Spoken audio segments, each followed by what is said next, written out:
patient had a stone over here in the kidney, and an ESWL was done, and unfortunately there is stone street over here over the DJ.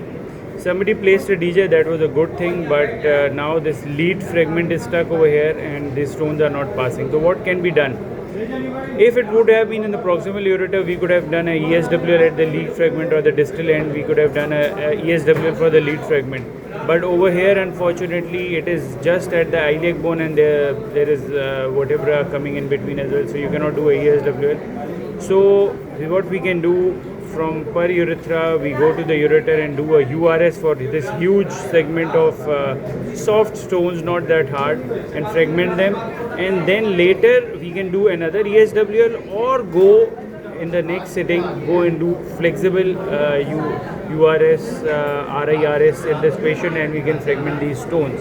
So these are the complex stones which we face daily and how to manage them.